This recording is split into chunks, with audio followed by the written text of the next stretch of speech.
I have here the new GPD Win 4 2024, and it's the Windows-based PlayStation Vita that Sony never made. Oh, but we also have a slide-out keyboard.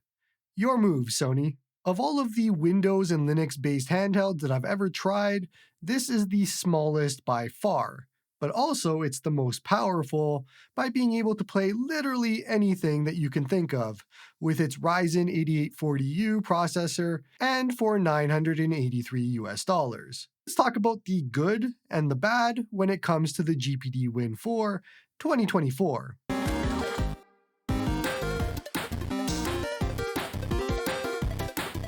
Hey everyone, and welcome back to Joey's Retro Handhelds. I'm Joey, and today we're going to be talking about the GPD Win 4 2024 edition. Now, I've had this device for a few weeks now, and I've put it through multiple different paces. I actually delayed this review because I wanted to try it out a lot more.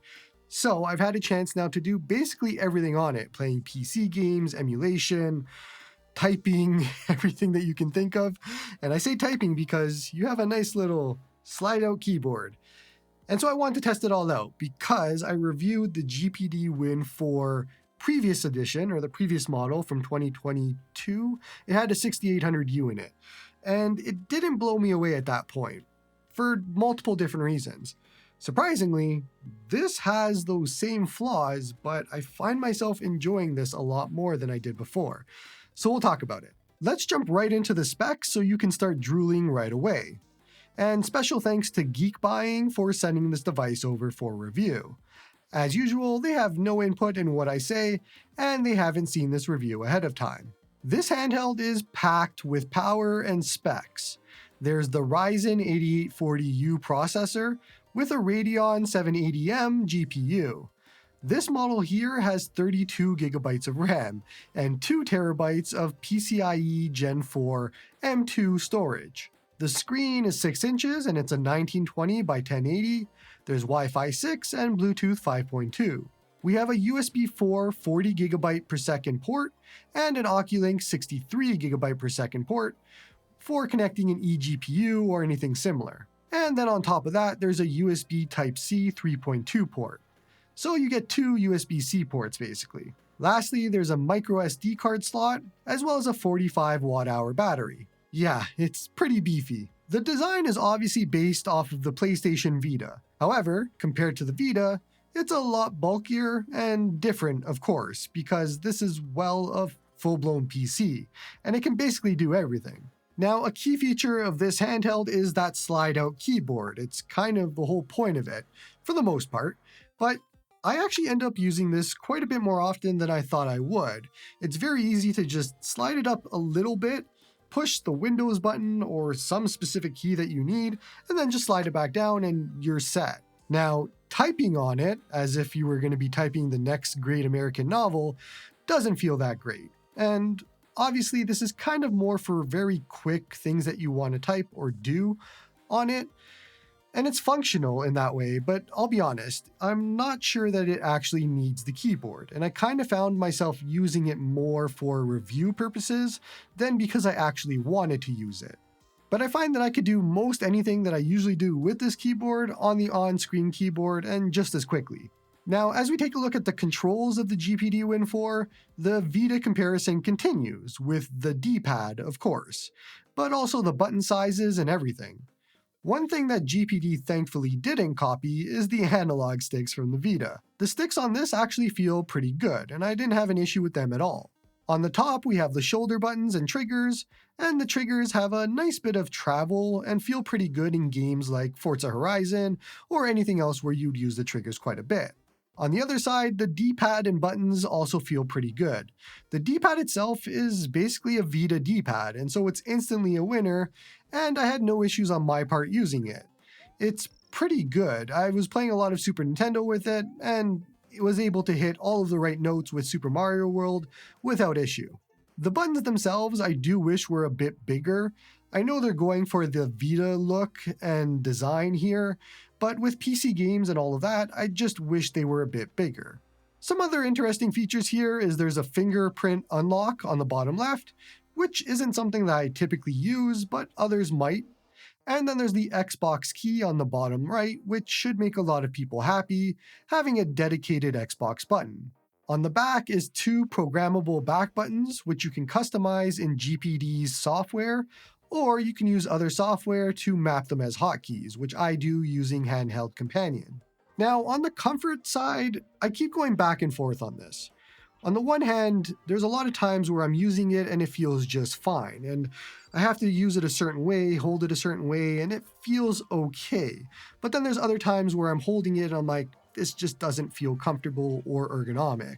And so I kind of go back and forth on this, and I think at that point, it kind of leans more into the not really comfortable or ergonomic space, but it's something that I was able again to get used to over my time. So maybe at first glance, you might be like, this isn't that great, it's not that comfortable, but I think as you use it more and more, it's something that you get used to. Now, obviously, this is going to be person to person dependent when we talk about comfort and ergonomics, and this isn't anywhere near a Steam Deck for comfort examples, but I think a lot of people would be fine with this. It's mostly just the weight and kind of the bulkiness that throws you off a little bit, but you can get used to it, I think.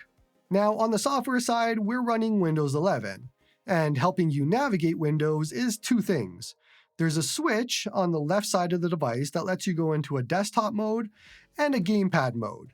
And there's also a little mouse track nub on the bottom right of the handheld. And in my weeks of having this, I don't think I've ever swapped the switch out of gamepad mode, as I really haven't felt the need to do so. And so I use the mouse nub for basically everything. But after all of that, I now have Steam Big Picture set up and all of my games launch from there, so it's just a lot easier for me to just use the gamepad from now on, and I really don't ever find myself going into Windows, really at all. Now, on the topic of Windows, and this device specifically, this is definitely not your average person's device for ease of setup or ease of use, especially if you're not familiar with Windows. GPD throws you right into Windows, and they have their motion assistant software, and there's no real documentation on how to use it or the features, and it's kind of on you to navigate around and find drivers and BIOS files and all of that for this device. If you're not comfortable with getting your hands dirty with Windows, then this is probably not going to be the device for you. But everything else, I kind of just don't use GPD software at all, and I actually use a software called Handheld Companion. And with Handheld Companion, it completely transformed how I use the GPD Win 4. So much so that I think a lot of my review hinges on the fact that you install that piece of software, because it just makes this a much better device. Now, there's a lot to it, and it could get confusing, so let me talk about the specific features that I use, so it can help you if you end up buying this. First and foremost, there's Auto TDP, and that automatically adjusts the TDP of the handheld to keep it at whatever frame rate that you tell it to. So most times that would be 60 FPS. Personally, I saw massive savings using Auto TDP compared to just setting the TDP myself. There was a lot less wattage being used, it increased battery life, and more importantly, it decreased the amount of heat that was being generated. But another needed feature with Handheld Companion was that it added the ability to map the hotkey for a pop-up overlay to the back buttons. And that just lets me quickly bring up Handheld Companion in a game and make any quick changes that I want to, very similar to anybody familiar with the software on a Lenovo Legion Go or an ROG Ally and things like that. I can set up per game profiles and disable the on-screen overlay and so much more. There's a lot that Handheld Companion does. Now, I talked about heat briefly a little bit ago, and one of the weird things about this device is the right side of it gets a lot warmer than the left side does. And when I say a lot warmer, it can be very uncomfortable, especially if you have it plugged in and you're playing a very demanding game. The heat is somehow congregated into where your palm would be on the back of the GPD Win 4, and so it's that part there on the right side only that gets really hot. The left side is actually perfectly cooled when you're running these games. So it's something to do with that right side, and I've seen some fixes, some people putting thermal pads and a whole bunch of other things that you can do, but it doesn't completely solve the issue. Now, to combat the massive amounts of heat that this generates, there is a fan, of course, on this device. And the problem with that is the fan is actually extremely loud, especially again if you're going to play demanding games. I was playing Days Gone, and I had to set it to 100 for volume to overcome the noise from the fan. If you set it to 50 or 75% or lower, you hear the fan more than the game. And that isn't something that you obviously want to have.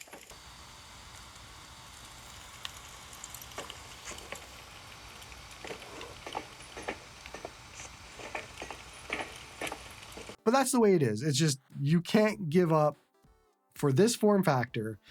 It's going to generate a lot of heat no matter what you do. And so you're going to need a fan like that to combat it. So you're either going to play newer games and deal with that, or you're just going to step back and cap your TDP lower and not deal with any of that, and maybe just limit the amount of games that you can play on here without those noises.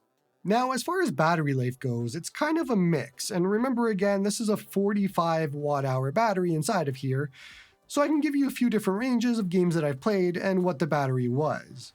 On the highest end, with any newer or modern AAA game, you're going to need the full 48 watts, and you'll likely see that in Days Gone, for example, and some other games, in which case you're going to have about an hour or under an hour of battery life. While playing Forza Horizon 5, the TDP was right in that 25 to 30 watt range, which on a full battery is about an hour and a half. On the lower end, playing a game like Hades 2, and that just came out, and we're in a 13 to 15 watt TDP range, and that nets us a nice battery of about 3 hours. But on the very, very low end, which would be Super Nintendo, just for fun, and I was able to get a minimum of 10 watt TDP no matter what I set the TDP to manually, which basically gives us about 4 hours or so of battery life. Okay, so let's take a look at some games here, and I'll be using the auto TDP set to 60 FPS, and that'll let us use as much TDP as we need. And again, this just plays everything. Emulation first, skipping all of the older consoles and jumping right into PSP, and we're doing a quick check of God of War Chains of Olympus. And yeah, we have zero issues here at a 4x upscale, which is 1080p running at a 15 watt. Not unexpected at all, this will have no issues running PSP games upscaled and for about 3 hours of battery life. Moving on to GameCube now, and with F-Zero GX, 3x upscale to 1080p, 13 watt, and again, there's no issues here at all. It plays great, and you'll have no issues with GameCube or Wii, as expected. Wii U is much of the same story.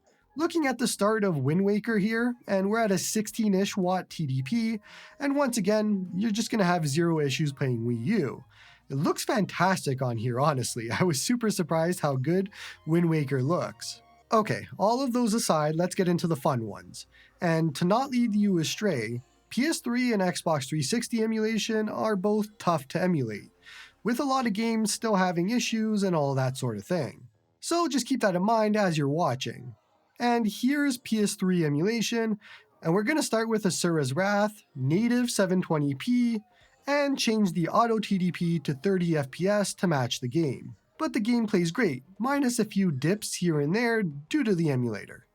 We have more than enough power to play this. It was the same story for other PS3 games as well. Playing some Infamous, and back to auto TDP 60 FPS, native 720p, and higher TDP in this game, and that's just how this goes with PS3 emulation. The game still plays great though. Continuing on into Xbox 360, and I'm gonna use my two favorite Xbox 360 games, and let's start with Blue Dragon. Auto TDP set to 30 FPS, 720p resolution, and we're in that 16 watt range. The game plays great as well, and Blue Dragon is just awesome.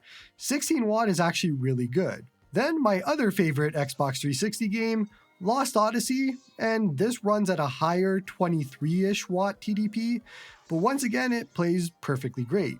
Overall, you can have a really good time with PS3 emulation and Xbox 360 emulation, as long as you know the downsides of both of them when it comes to just the emulator progress. I think you're kind of seeing a theme here with emulation, so let's end it off with Nintendo Switch, and actually I'm going to use a ROM hack that I just discovered called Pokemon Compass. And this one is a ROM hack for Pokemon Scarlet and Violet. But once again, we have no issues at all emulating Switch.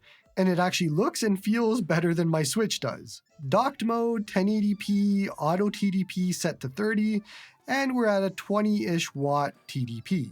Even better with something like Captain Toad's Treasure Tracker, which runs at a lower TDP of 19-ish watts for 60 FPS, and minus the usual compilation stutters with Switch emulation, it still plays great. I would continue, but I think you get the idea. The only thing holding this back is the emulator progress, and obviously we hit a little bit of a setback with Yuzu, with Ryujinx taking up the mantle, but once that emulator progresses, you will have no issues playing anything on this device. Okay, so with emulation out of the way, let's talk about some PC games.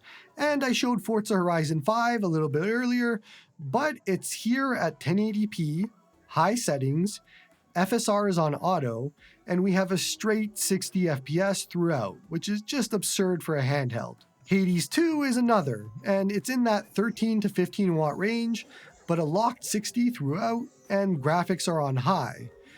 Indie games and games like Hades 2 will play absolutely fantastic here. Plus, it'll keep the heat down and all of that, so you can have a nice, cool gaming experience. Looking at a newer, more demanding game, and we have Ghost of Tsushima at 1080p, medium settings, FSR 3.0 on performance, and we're getting about 50 to 60 frames throughout.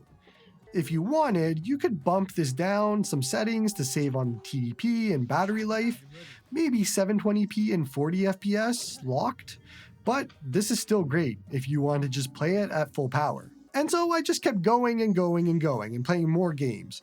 Triangle Strategy, which is a game that I'm still working my way through, and it's locked at 60 here. Yakuza 0, same story and a great game.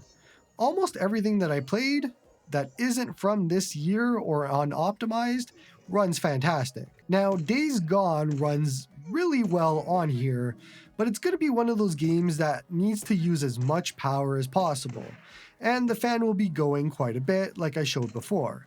So that basically means the full 48 watts, the lowest battery of under an hour, and close to 60 FPS at 1080p medium. You could probably lock the frame rate at 40 if you wanted, and you'd have some headroom to spare. Like Days Gone, Jedi Fallen Order is a game that I have difficulty playing on most devices, given that it's just not optimized and it needs basically the full power of the device to be played here, and it still won't hit the full 60. Honestly, I could just never get this game to run well on any handheld, and it's no different here at medium settings with dynamic resolution scaling on. It's such a great game that's just held back by optimization problems. Obligatory Cyberpunk 2077 benchmarking here, low settings, FSR on auto, 1080p, and we get an average FPS of 53, which is actually really good. In reality, actually playing the game, you're likely to see it more in the 40s, and I'd probably cap it at 40 if I was going to play it entirely on this device. I think that's as good a time as any to wrap up this review and talk about my overall thoughts on the GPD Win 4. Overall, I have to say that I'm actually surprised that I'm liking this device. I talked about it earlier, but I reviewed the GPD Win 4 2022 or the 6800U model, and my complaints still happen here. It's not comfortable or ergonomic in an extreme way. The fan is still loud, the side still heats up. I still don't agree with the keyboard being there. I don't find the use case for it. But for some reason, with this device, I've overlooked all of that. And there's still negatives, don't get me wrong, but something clicked when I got this one compared to the other, in which I'm starting to understand why people like it. Now, I think the biggest hang-up that's going to be for a lot of people is the $983 price point. And I don't mean to say that that's not worth the price, because obviously with what's packed in here and the size and all of that, there is nothing else comparable. It is absolutely worth the price. The problem is, for $300 less, you can get an ROG Ally or a Lenovo Legion Go. And so you'd have to really want to specifically want a very small form factor like this to negate the savings that you would get with other devices. Now, that $300 is not without merit. There is double the RAM compared to most devices. There's a much smaller footprint, the storage, all of that sort of thing. So I think to sum it all up, if you want this form factor, you're going to be paying for it, but you're not going to be unhappy with it. Put it that way. Honestly, after trying this, I kind of want to see the Win Mini. So GPD, if you're listening and you have one of those, you know where to find me. That's going to be it for this one. Don't forget to like and sub to help the channel grow. Come join me on the Discord if you want to chat about this device or maybe some others. Support me on Patreon if you aren't already, and you like my videos. Other than that, hope you all have a good one and see you next time.